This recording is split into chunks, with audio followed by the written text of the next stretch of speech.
Bienvenidos al tercer vídeo en el cual veremos y estudiaremos los tipos de circuito que hay, o bien en serie, en paralelo o mixto.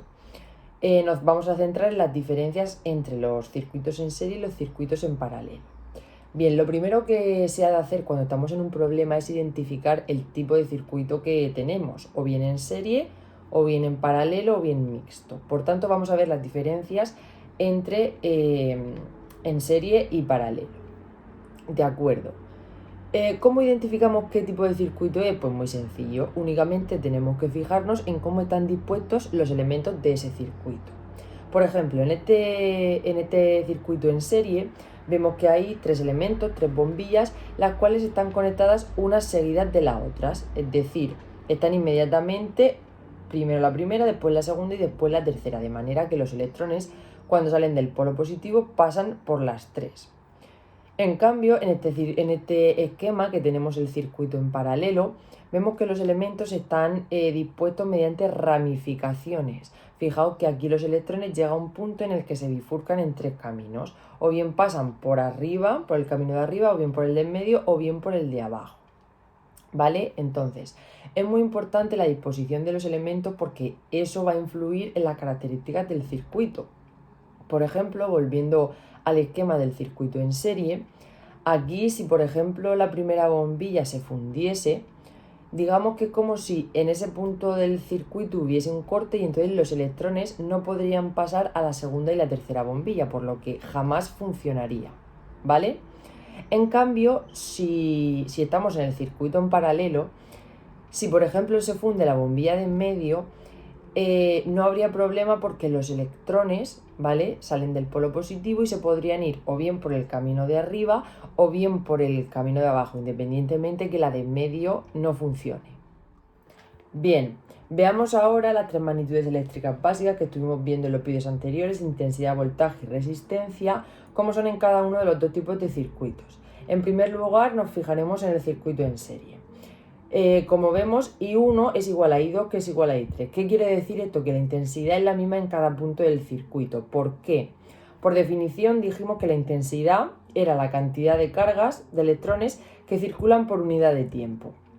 Entonces, los electrones que salen del generador por el polo positivo serán los mismos que pasen por la bombilla 1, que los que pasen por la bombilla 2, que los que pasen por la bombilla 3, puesto que solo siguen un camino.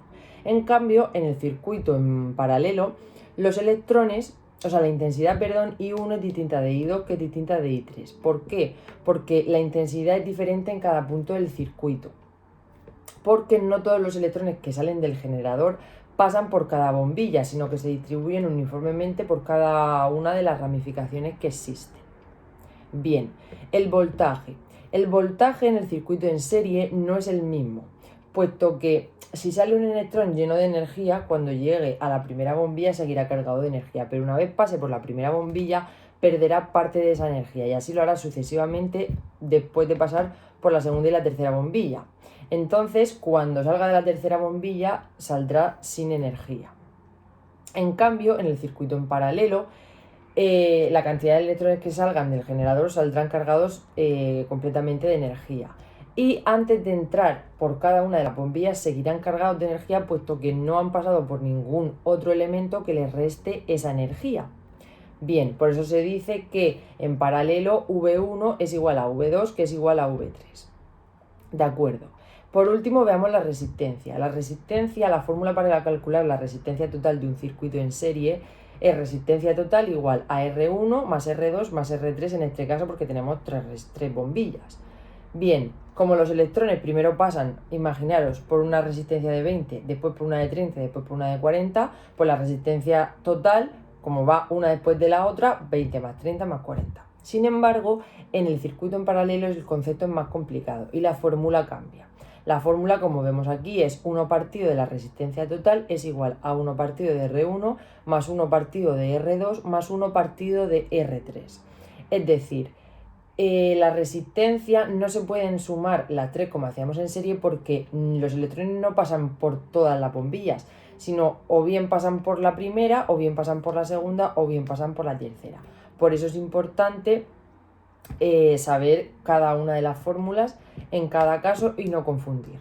Vale, chicos y chicas, una vez explicado las fórmulas que se utilizan para calcular la resistencia total en cada tipo de circuito, vamos a calcular la resistencia total de este circuito en serie. Supongamos que R1 vale lo mismo que R2 y vale lo mismo que R3, que son 6 ohmios.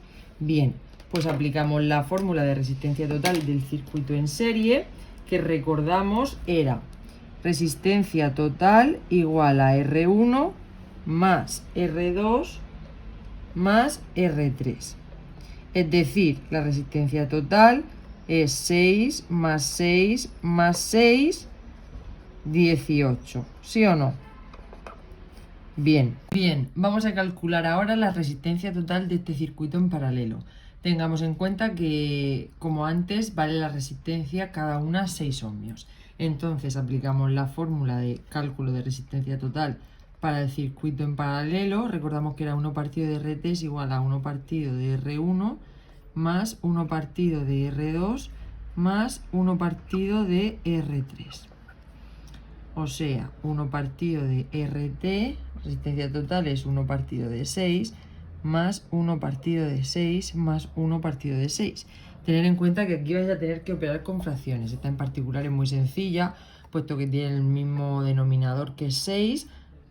Arriba 1 más 1, 3, esto se simplifica a 1 medio. ¿Qué nos queda entonces? 1 partido de la resistencia total es igual a 1 medio. Atención aquí, chicos y chicas. Muchos diréis, pues RT, resistencia total, vale 1 medio. Pues no, esto está mal. ¿Vale? Por eso quiero que en este paso seáis conscientes que, igual que en matemáticas, cuando tenéis esta ecuación, despejabais la incógnita de la x multiplicando en cruz, es decir, x por una x es igual a 2 por una 2, al igual que en matemáticas despejabais así, aquí tenéis que hacer lo mismo, tenéis que tratar como si fuera la resistencia total la x. Por tanto, tenemos 1 partido de la resistencia total es 1 medio. Tenemos que despejar resistencia total multiplicando en cruz otra vez. Resistencia total por 1, resistencia total es igual a 2 por 1, 2. Entonces nos queda que la resistencia total son 2 ohmios, ¿de acuerdo?